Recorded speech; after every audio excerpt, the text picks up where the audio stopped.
Here. So I was just going to look at the 2D project because I was like only the last that kind of hasn't been looked at with an overview.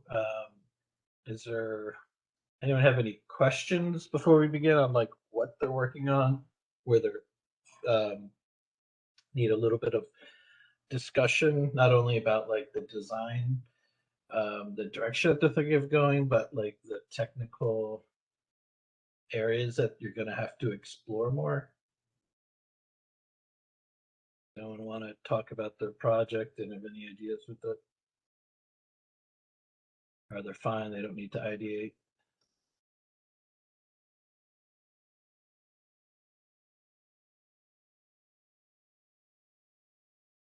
All right, everyone seems to be in a good state. So then, since this is the last project, and I haven't really explored it that much, and it's of a different vein, I should say, it's the 2D one. I'll just kind of pick apart this project a little bit. All right, so no questions. So here I am in the project. We can look at the project structure quickly. So underneath assets, we have our audio folder. It's like there's quite a bit of stuff. They decided to put stuff into characters by itself. So it looks like we have audio files we can look at, sprite sheets. Documentation, I guess this PDF goes through maybe the project or what have you. One editor script. So this is something interesting to talk about, is that you've just been making engine-based scripts that are running at runtime. So this idea of Unity Engine and Unity Editor. So when you build something, or when you click play, what's running here is the engine.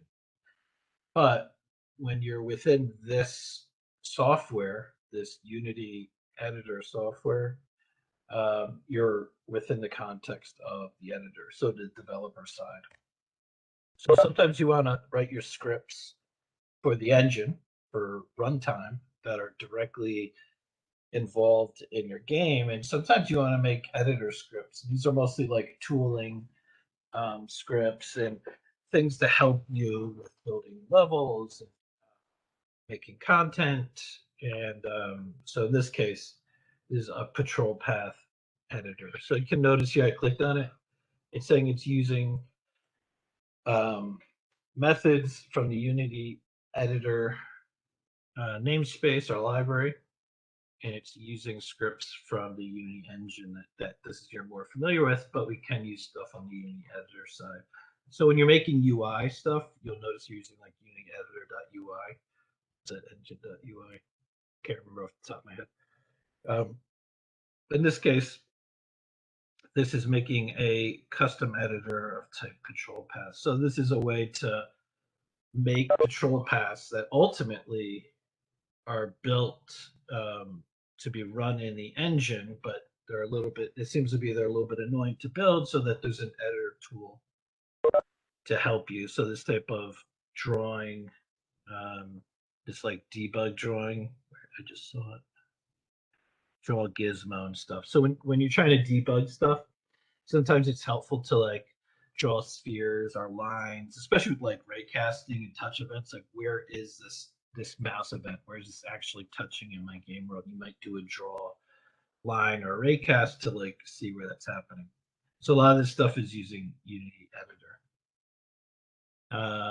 Let's see what if I look quickly, spawn point enemies, patrol paths. I'm just seeing what like the end result is. So patrol path. This is a patrol path editor, and this is making the actual patrol path, which is underneath scripts. So I'll just double click on this, let it open up in the Visual Studio while I continue on with the project. Maybe it's something we can look at a little later. Sorry, it's opening Visual Studio right now. Just give it a few seconds and I should have control back in Unity.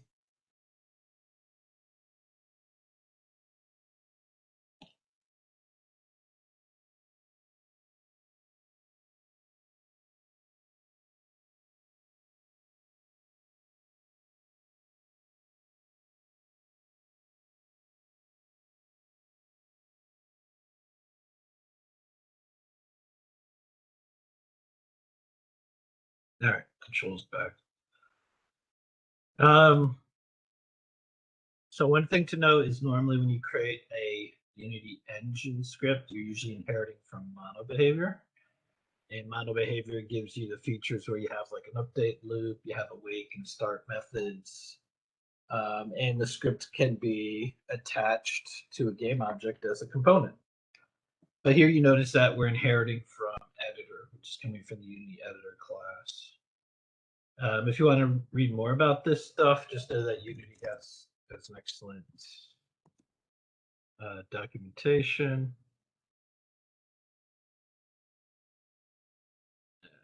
API. Yeah. So if you want to read more about, see all the scripts that are under the engine and under editor, and you could do quick searches, and they'll usually have examples, and they'll show you all the parts of the classes that you're interested in. But in either case,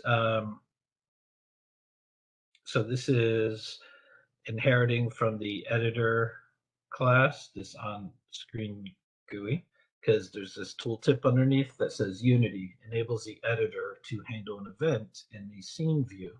So on scene GUI. So this is like kind of like the update loop in the engine, but instead this is kind of like the update loop within the editor, and you can do stuff in the scene view GUI. So the scene view GUI is this one here, scene. And it's looking out for the patrol path, which is a separate file. So these right here are the scripts called patrol path. And handles is also coming from Unity Editor. So it's a 3D GUI control and drawing. So handles are similar, like this little GUI, this little gizmo that's for moving. And if I switch it to rotate, this is another type of handle. So a handle is like a tool that has a graphical side to it. And when you use it, it does changes in the editor. In this case, whatever we have selected, we can rotate it. And this one will scale it, and this one will transform it. But it does all the changes to transform here. In this case, it looks like they're defining a label or a handle, I'm sorry, for use with the patrol path. And draw gizmo. So the gizmo, again, is this gizmo render. In this case, the gizmo for the move tool looks like this thing. And you notice as you move over it, it changes colors, lets you know like what you're currently active on. So it's a way to draw the patrol path in the scene view. So draw a dotted line from the start to the end on the path, and draw solid discs at the start and the end. So it's kind of similar to drawing a tool like this, but it's just for the patrol paths. So, oops, let me shrink that. So I don't see it being used actively, maybe in zones. I'll do a quick search if anyone's using just patrol paths, not the editor. So let me try making an object. I'm just interested in seeing if I drag this editor script. Oh, so it's a tool. Let's see if I can get it working.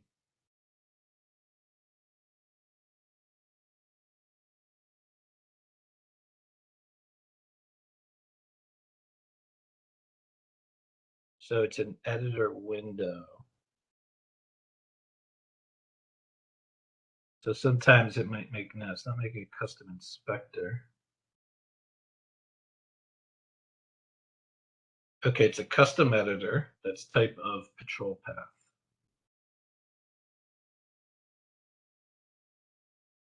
So this means that it should make an editor window for these patrol paths.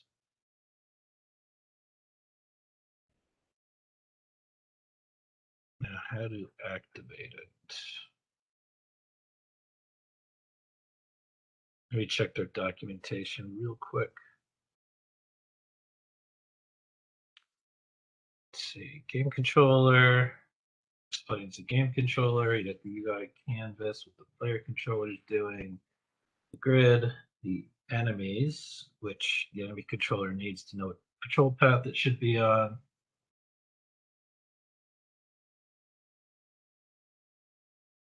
The architecture of the game. It's actually kind of interesting to read through. I'll read through this briefly because it's actually giving a high level on the game, but it actually doesn't talk about how to use the editor script. I thought this would be interesting because it's something a little different. It's not on the engine side.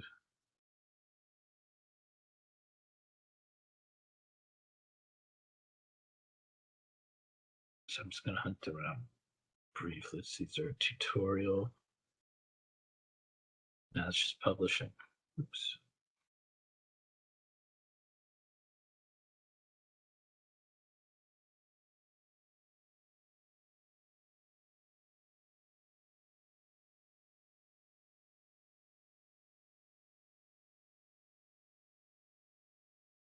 Nope, nothing in assets. It's not a game object or a component.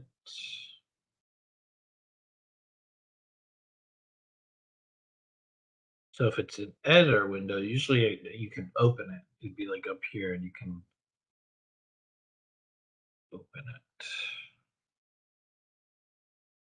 See, it's a partial class. Their mover.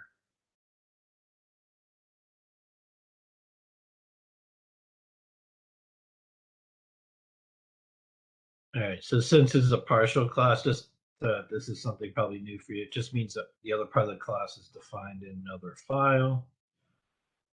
Another script file, I should say. So enemy controller patrol path dot mover. So control path editor. That's what I was looking at. So it's probably an asset scripts mechanics. Okay, yeah, this is the other partial class. This finishes up the patrol path. Sometimes it's easier to break it up into. It just depends on the structure of the project. Sometimes it makes sense to break up classes into separate files. Custom editor.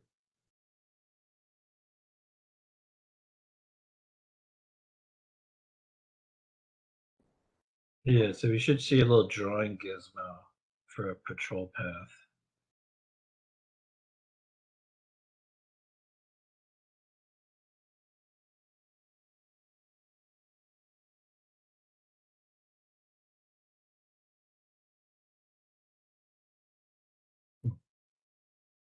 Let me try to frame it up on one of these patrol planes. Start and end.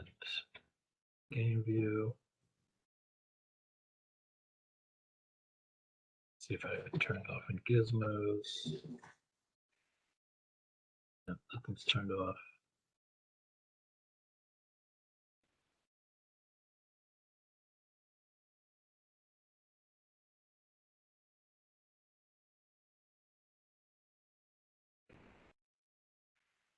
Custom tools.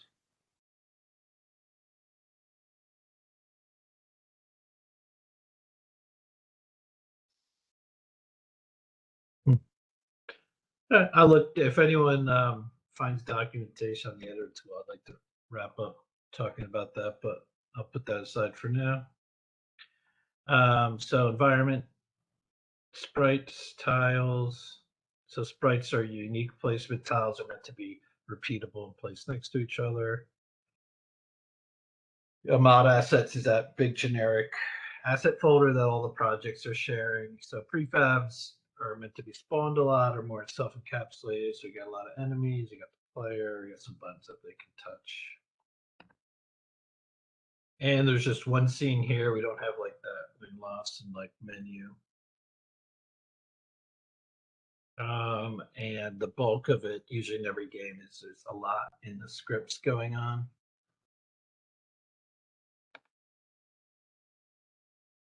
Gameplay mechanics. So model view. I'm going to talk about that with the PDF doc because at the end they talk about the architecture of model view controller. So I'll explain a bit what that is. Then we have tile assets. Okay. So this is something a little bit unique to the 2D games where they have a tiling system. It's very common to build worlds with little components like this because in 2D it's much easier to kind of move throughout the world and kind of draw to build like the world builders with tiles. And so they're using this tiling system. Unity has it. Then the editor controls. So tutorial editor controls.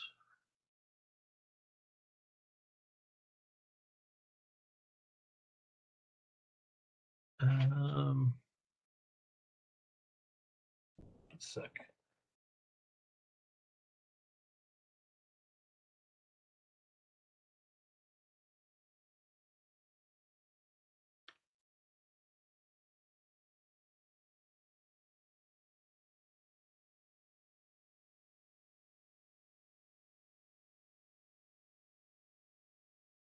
Um, editor basics.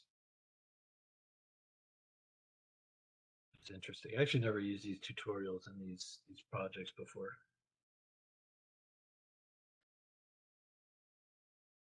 I don't know how, but this might be like super basics. Like this is like selecting the hand tool. No, it's not what I need. To cover your editor tool. Oh, anyway, so that's everything in the files system. So what I did want to look at briefly was this documentation.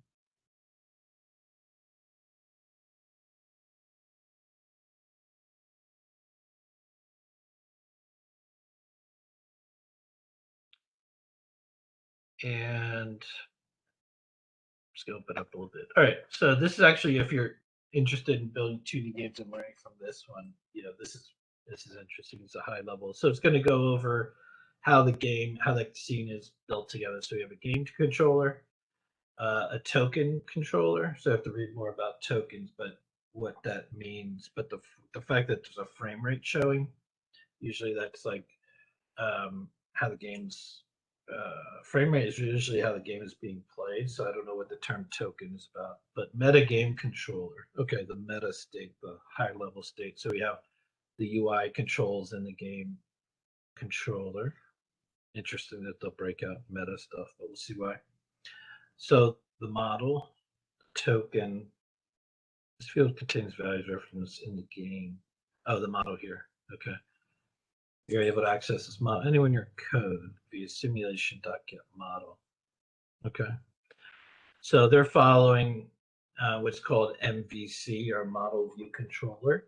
So this is very widely used design pattern in software. So it's good to get exposure to it. And sometimes it's easy or it's better to use this convention in games as well.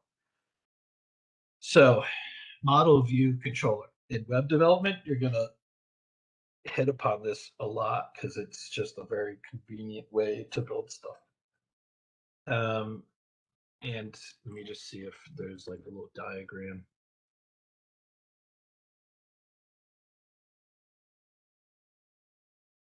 Yeah, so this one probably, I wanted something with a person in it too. Okay, it's not the best diagram, but I just wanted something with a person in it. So the view is like your monitor screen. It's the information that's presented back to the user. So in this case, we're thinking about the graphics and the rendering. Then the user does something. They send in a request. This is usually where it starts off, the human side. They interact with the keyboard, the mouse, the controller, touchpad, what have you. That's what the controller is. So the controller is that interface for the human to the computer. So it's managing all the inputs. So whatever the requests coming in, it gets filtered, abstracted. It's like the user input, um, not hard coded. Like we're not just checking certain letters on the keyboard. We're looking at a more abstracted level, like controllers and mouse clicks and keyboards, and saying, okay, the user is doing some type of requesting change to the data, the model. So the model is the back end. The model is like the simulation. The model is like the database. In our case with games, it's the actual simulation of the world. So if the player's doing responses in through the controller, um, does the player character jump, attack? If they do attack, are they next to something that takes damage, gets destroyed? Is it an enemy? Is it a piece of the world that gets interacted with? If the part of the model that's available exposed, say if it's like the inventory system or whatever part of the simulation that can be interactable, that's what the controller is interacting with. So is the user dragging on the inventory? Are they trying to mix ingredients? Are they trying to mix potions, right? So that as you're managing your simulation, you're monitoring what aspects the user is interacting with. And so the user requests changes or updates or interaction points on the controller. The controller requests that onto the model, the backend, the simulation.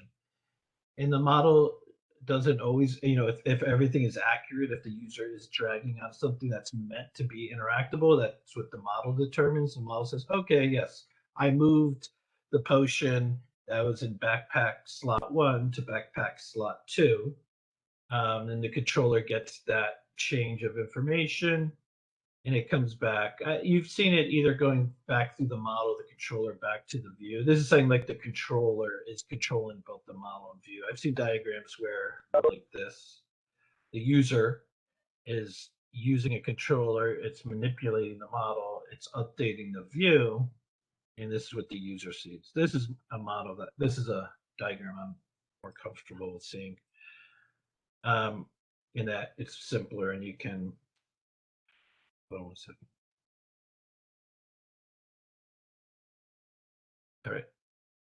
So the user is using the controller to interact with the simulation, your game world. The game world changes the view so the user knows what changes have happened and can then change their responses, their interaction points. So this is a really good, this is called a software design pattern. Really get used to it because it's used a lot in the game world too. So anyway, that's why it said simulation.get model. This is actually following that type of design pattern pretty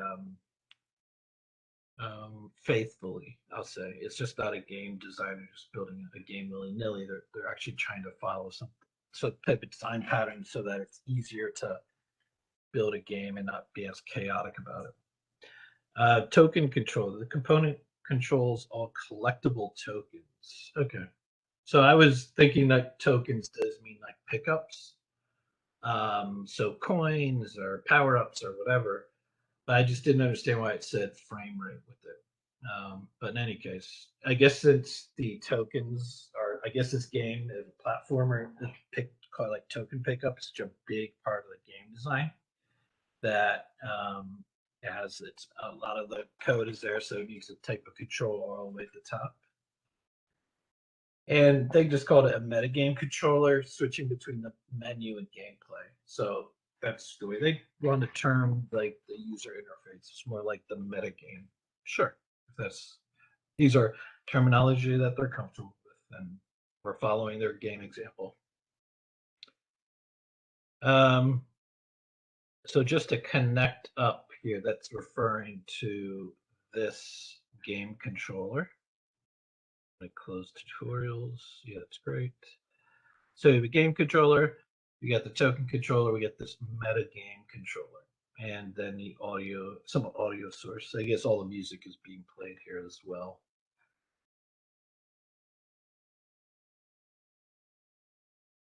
Yeah, I'm just going to close these panels. All right, player. This is the main player character in the game. Okay. Allows customization of audio, speeds, and gravity. Sure, gravity, velocity that you're moving, the audio of each of these. Sure, max speed. Okay.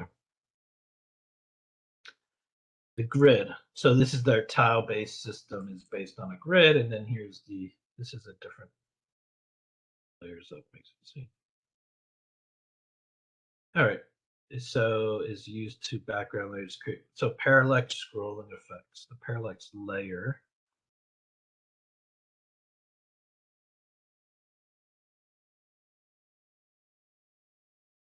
So a grid. It's the cells of each grid, the size, the layout, the gap. So I think he's saying the Z value controls parallax. So what that means is I'm looking at if there's any type of parallax script on these. Oh yeah, parallax layer on the background and the far background. So what that means is you click play and you move. Notice how the buildings are the background and these like pyramids or hills and clouds are the far background. So parallax means in a world of perspective, things that are far away um, actually have this type of movement to them. So as I'm running left and right, notice how like the foreground with the characters moving at a different speed and these buildings, which represent a medium distance, are a little farther away, and then the hills, the clouds are even farther away. So you'll notice it when you're driving in a car, if you're especially if you're the passenger and if you're just staring out into the side, into the environment, the background or the side of the car, and things are moving at different speeds. Normally, things that are closer to you are moving faster. You'll notice like um, the lines painted on the street are the railings next to the road are going by super fast, and as things go farther away, they move slower. That's why this tree is taking over this building because it's moving faster than it left and right. So that's what parallax means. So anyway, if I unclick play, go into scene view. Let me unclick 2D. So notice that you could be in 2D or 3D. So if things aren't feeling right in the scene view, you might have the 2D view on. So notice how like things are all on top of each other. I don't even know if there's any Z depth. It looks like there's a little bit, just a small amount of Z depth between all these layers, but not enough to actually make them move. In fact, if I move into 2D view, here's my world, right? And as I move left and right, notice how there's no parallax.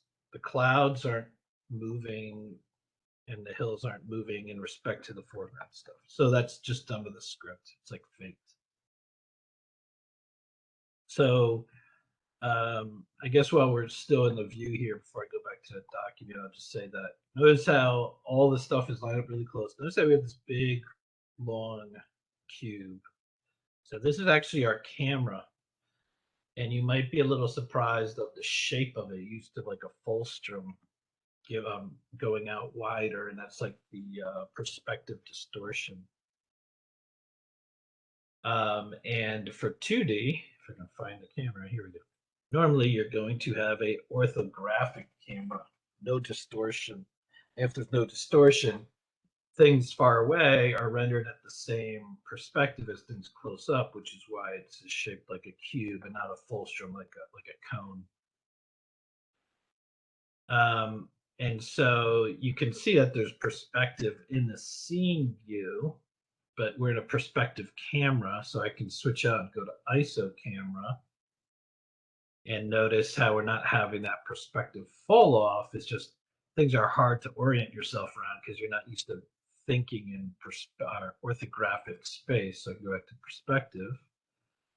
But if I jump over to 2D, notice how the camera kind of flattens out into a square because there's no perspective fall off in 2D. So this big long cube is lined up with our view and it looks like a square. And so when you're building 2D games, you might want to switch over to 2D view, because then you can move around your game world and understand how it's going to be represented a lot better to the user, to the gamer, than in the 3D view. And sometimes it's useful to pop out and do what you got to do in 3D. So one last thing I'll make a note about the rendering on this is, if you notice,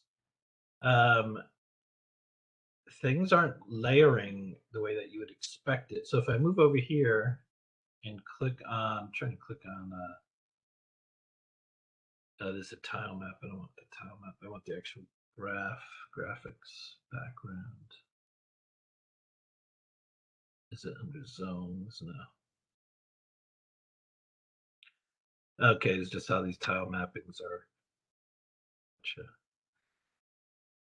All right, it's just how the tile mapping system works in 2D. What I wanted you to see is that, look how it's like foreground, midground, background. As I rotate around, it's a little weird to see, but the foreground elements look like they're behind the background, yet they're rendered on top. So it's this idea of a rendering order. And when you're building in 3D, you don't think much about it. It's handled for you based on the distances of the objects, but they can be changed. And in 2D, you do this a lot. And when you're building user interfaces, you do it a lot. What should be rendered on what? So I'm just going to move this background up in the foreground. I want to see if that, okay. So in UI, it's the ordering of the objects that it gives them their rendering layer. Rendering order, I should say. But must be something on these scripts. Yeah, order and layer. Okay. 0, -2, -1. Okay. So if I take foreground, say -10, and do level like -11. All right. Notice how it's being rendered behind the background. So it's interesting if you want to make like a mining game or an interior, like you want to make it look like they're going down into the earth. But that just is the way it happens to look right now because I messed up the rendering order. So the foreground objects, you can't even see them, even though they're being laid out in different depths in the 3D world. They're having a different rendering trick. And they use what's known as these rendering orders. So 2D graphics and UI will follow this process. So if I go back and say, I think foreground was like 0 or something, and level was like 5. Now it goes back to being like, oh, the background is -1. The far background is -2. So this is the smallest number. It's, if there's anything that's in front of it, that's overlapping the same pixel or monitor pixel, and it has a higher rendering order, it will be rendered on top. That's why we're getting this, the levels always being rendered on top because of the rendering layer. All right. And notice that there's collider 2D, so just normal collider, and that's what this green thing is. So we still have physics and collision checks and all this. It's just, it's doing with a 2D system as opposed to a 3D.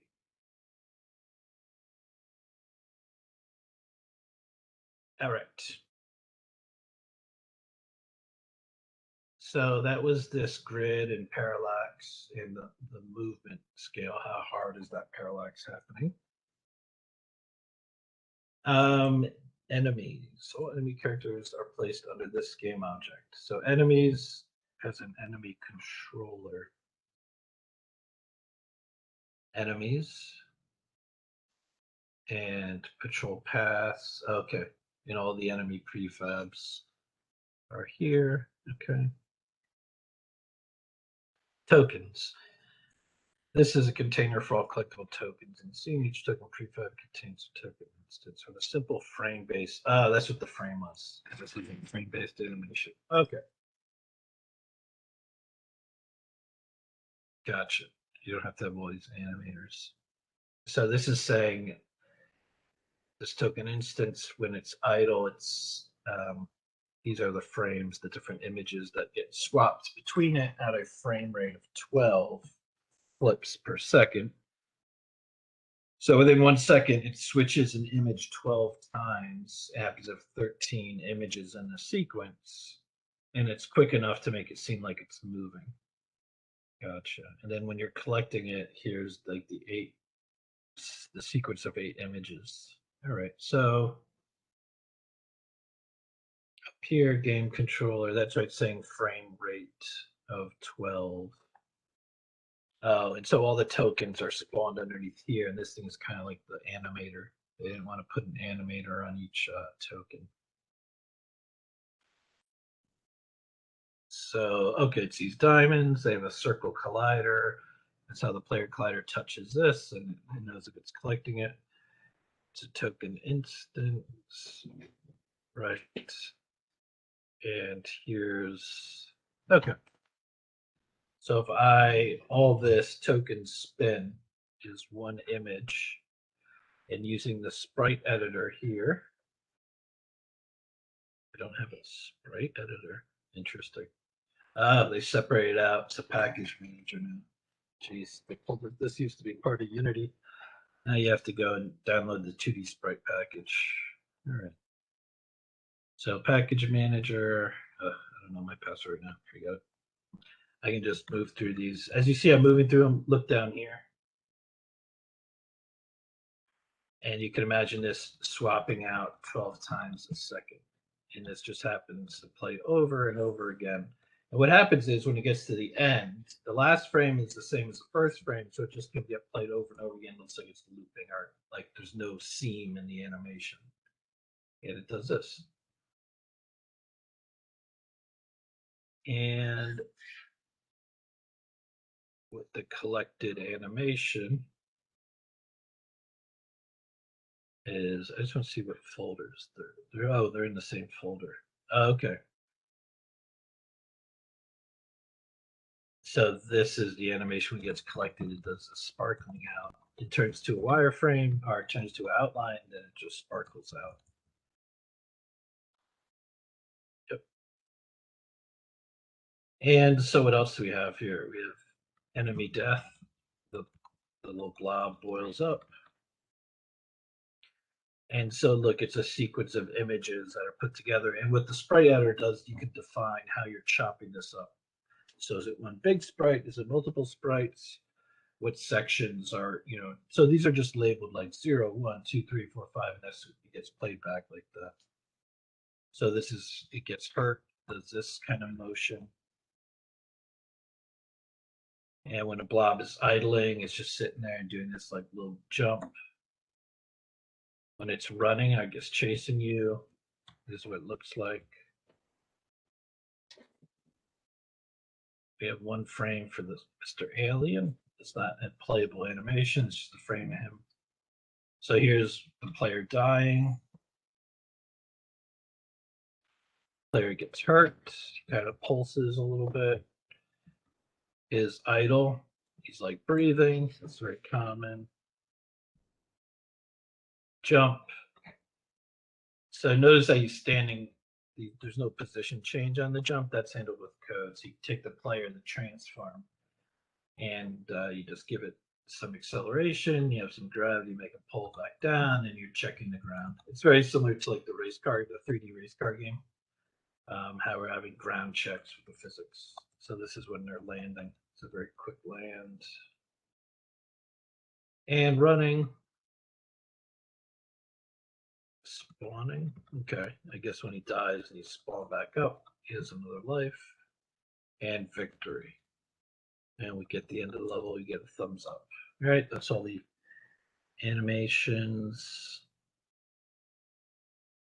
And all the environmental sprites are just a single sprite. There's no animation in them. Okay. So zones. This is the container for game control zones. All right, so death zones. If you enter it, you die. So that's like if you fall off a level, you fall into a pit, you touch lava or something. You either die, take damage. A victory zone when you win, so that's all the way at the end. The architecture of the game. The code is split into 4 functional systems: mechanics, gameplay, model, and visuals. events. All right. So the fundamental mechanics of the game are provided by the mechanics namespace. All right, so they're breaking up their scripts and they're putting them into namespaces, as you see at the top here. This is the patrol path. So patrol path is part of the mechanics game space, namespace. This area holds all code required to create events, which are used to drive gameplay, can update the model, and post events, but rarely subscribes to events. So events, you have to get really used to too. It's used a lot in web development and games. You don't want all your methods aware of and communicating with a whole bunch of other objects, methods. It makes it really easy. You just have like an event system and it manages these events. So events might be a player input or an enemy spawned or the UI is active or something like this. And like it notifies, it sends out an event and it doesn't care of anything else. An event happened, I'm going to trigger it. And then previously, objects, when they're instantiated, usually listen in. They say, subscribe to this event, right? And then the object could just be notified. I subscribe to this event. I want this method called with this input when this event happens. And then you're good. So it's called subscription or callback. It's a lot easier to manage all this communication between these objects. So gameplay folder, also namespace. So these are events that are triggered by the mechanics. All right, this is the area of the code that a game designer would modify. This is probably where you're going to be involved a lot, is the gameplay area. It posts events and modifies the game model. Sure. Developers should try and avoid using Unity-specific idioms. Just modify the model and post new events. Unity-specific idiom or terminology might be game object, transform, vectors, UI, and what have you. So it's saying make very specific naming conventions. Don't use stuff that might be confused with Unity type stuff because it's gameplay specific. And so the model contains the data required for the game. But the mechanics, gameplay systems can access and modify the model. Sure. So this is where like things are simulated, or the data of the game. What's the state of the game? How many points has the player scored? Is this game in a state of failure or success? How many enemies are left alive? How many are killed? And all that gets reset every time you reset the game. And the visuals just provides functionality to modify the gameplay feedback. When they say feedback mechanisms, that's why I showed you that chart where the visual information is fed back to the user. Visual effects and music and animations are part of it as well. Visual systems can subscribe to events, but generally don't post. Yep. 2 ways to create behavior when an event is fired. Execute method can be modified. All right. They're saying listen to events and do what you want to create custom behavior. That's a pretty good documentation on the game. Let me shrink up everything in the hierarchy and see if there's anything I haven't talked about. The assets I went through.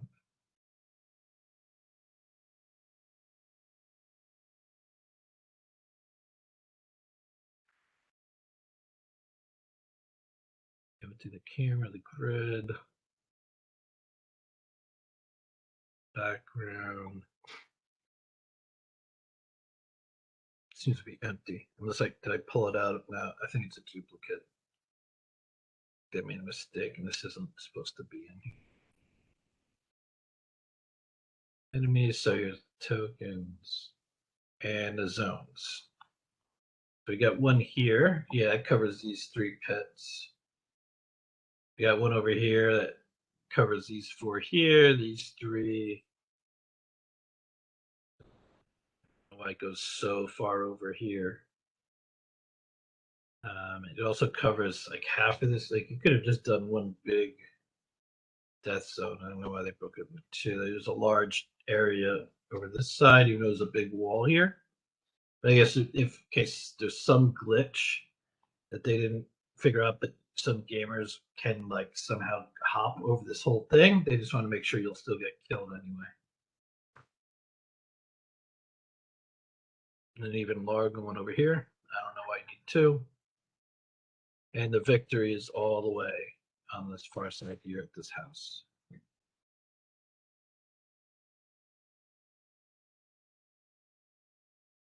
So I can play.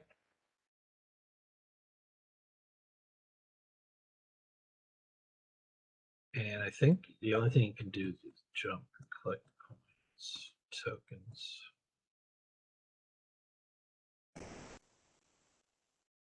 There's no speed boost.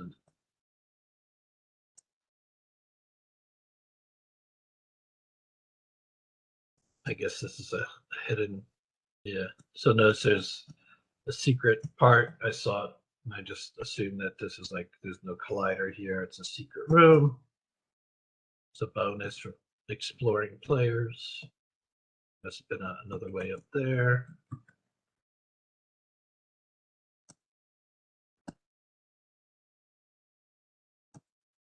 Just wanted to make sure I can't hit my head on these. Oh, you can. Okay. So you can land on them and you can't. It seemed like my player character was, oh no. It's kind of going through. Just testing how their physics colliders are working. Oops. And it's like enemies have one hit to kill. There's no dynamic spawning of them afterward. A lot of I'm watching what prefabs are being created here on the left. There's only this game doesn't have a lot of like dynamically spawn prefabs. Everything's kind of created at runtime. It looks like there's a sound effect that's being created and destroyed every time I jump. It's called one-shot audio. It seems to be created a lot.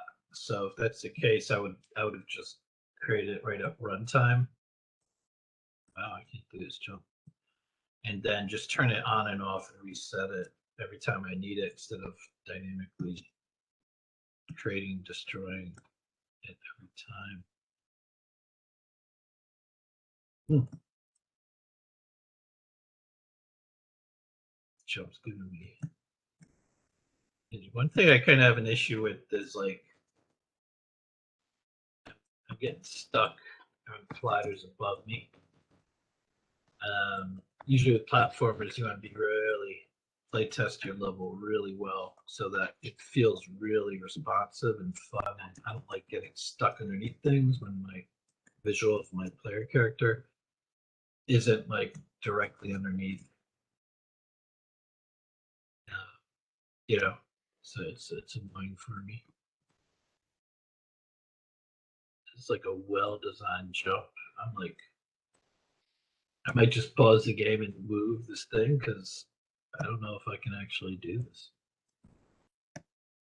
I don't know if anyone else has actually got past it. This seems like it's unless there's like at the edge of the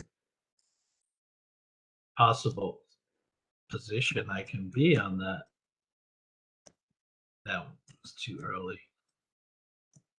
So there's a lot of play testing when you're trying to decide what this is obviously the big testing point, like of the player's skill. Can they do this jump? But I've done it enough where I'm like, there's actually I don't even know. Somebody could put in the chat they can actually do this jump. I did it. All right, I was about to just pause the game and just get in and move the platform.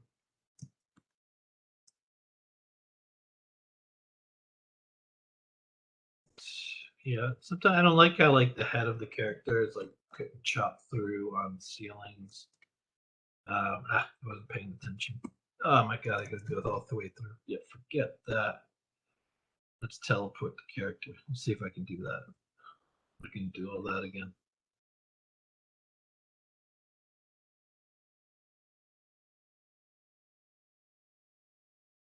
Oh, this is the jump I was having issues with.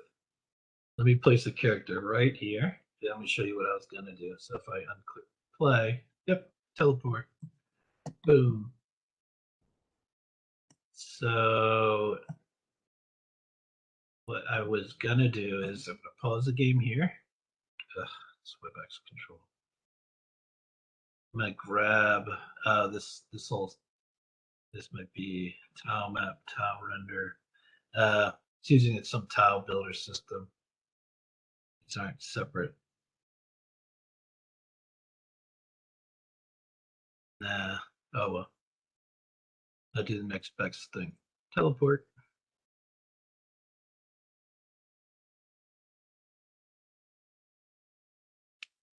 So, all right. I think I was down. Yeah, I think it was this guy that killed me. And then this is a weird victory. I'm guessing I'm behind the house right now, giving a thumbs up, but I don't know why.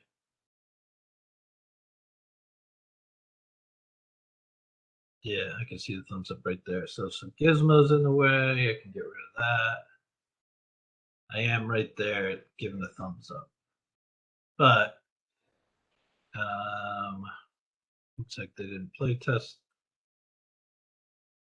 And this house is, I think it's part of the level. Interesting.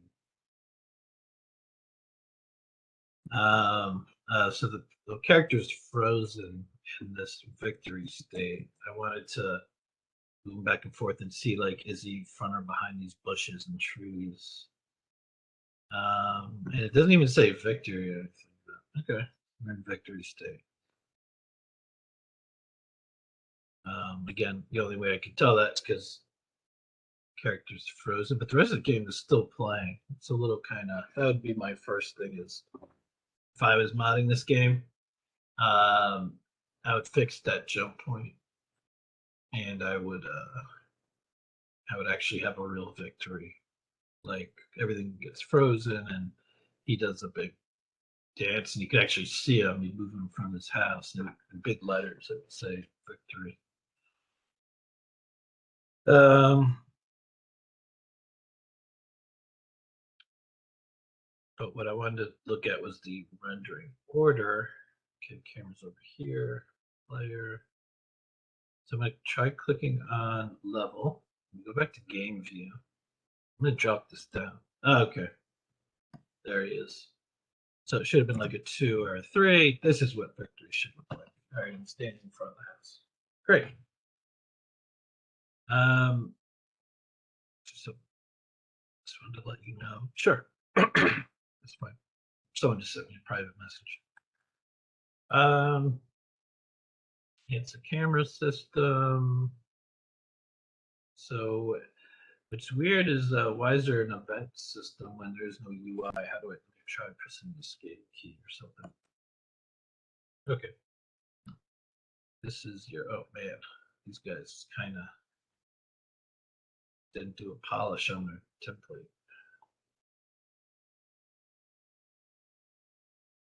So platformer template, this is your first menu, controls. Then there's these 4 big bars.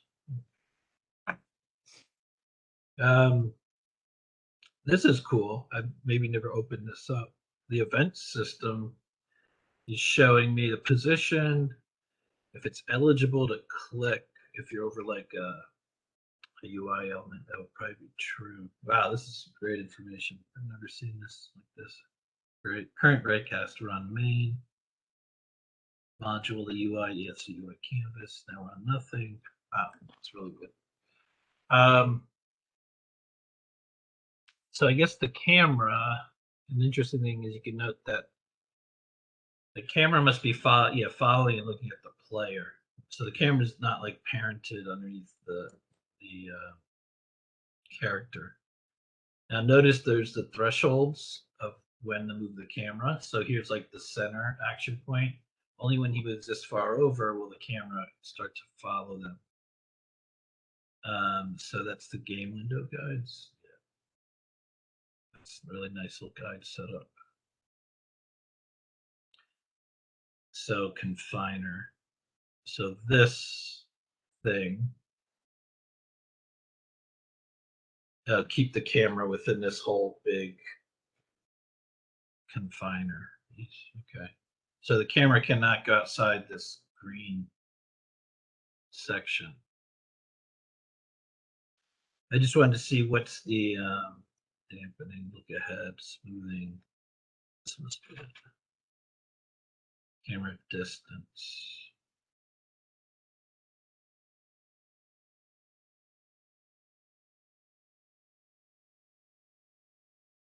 It's soft. Yeah, it's like moving the Ziva, and you're not really seeing it here because I guess it's because it's an orthographic camera. And the size here. Yeah, it's being controlled. I can't change that. Vents.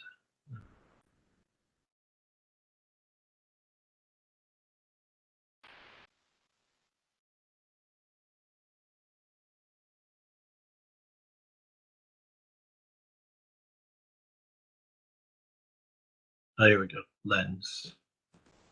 So if you want to zoom out, you want to zoom in. So during different action situations, you might choose to zoom in on the character or zoom out. Dutch. Okay, rotate. Dutch is like a rotation. Look ahead. Smoothing X dampening. Target movement. Well, I want to, you see how far he gets before the camera starts to move. It's something like this region here. I just wanted to bias soft zone. Look ahead, smoothing.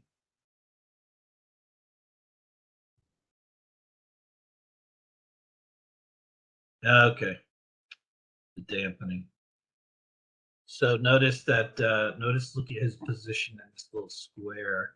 This dictates just where the camera's keeping up on him, right? So let's say jumping, I want to be really tight for whatever reason, but I want him to move off on the X. Let's really open this up quite a bit. See how far he moves off before the camera starts moving. You get this danger. Too dangerous to be this close to the end. You can't even see an enemy. You know, but for whatever reason, maybe it makes sense. You see how I'm sliding back and forth in the camera view? And it's letting me get kind of farther away. So that's nice. So that the dampening's a bit too much, but it's something like it was around 1 and 1. But here, you notice how the camera kind of lets you get over to the side a bit more as it follows you. It's cool. This is a very powerful camera system. It'd be very difficult to script that up.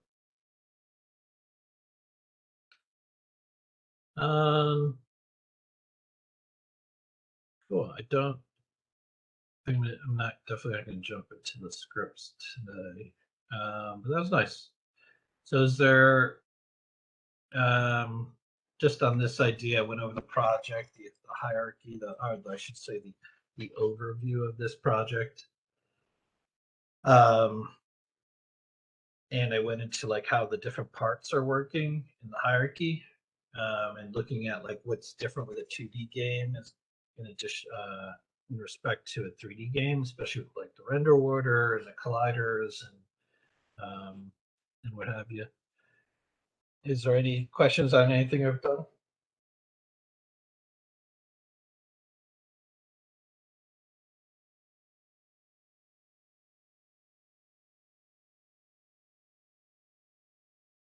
Cool.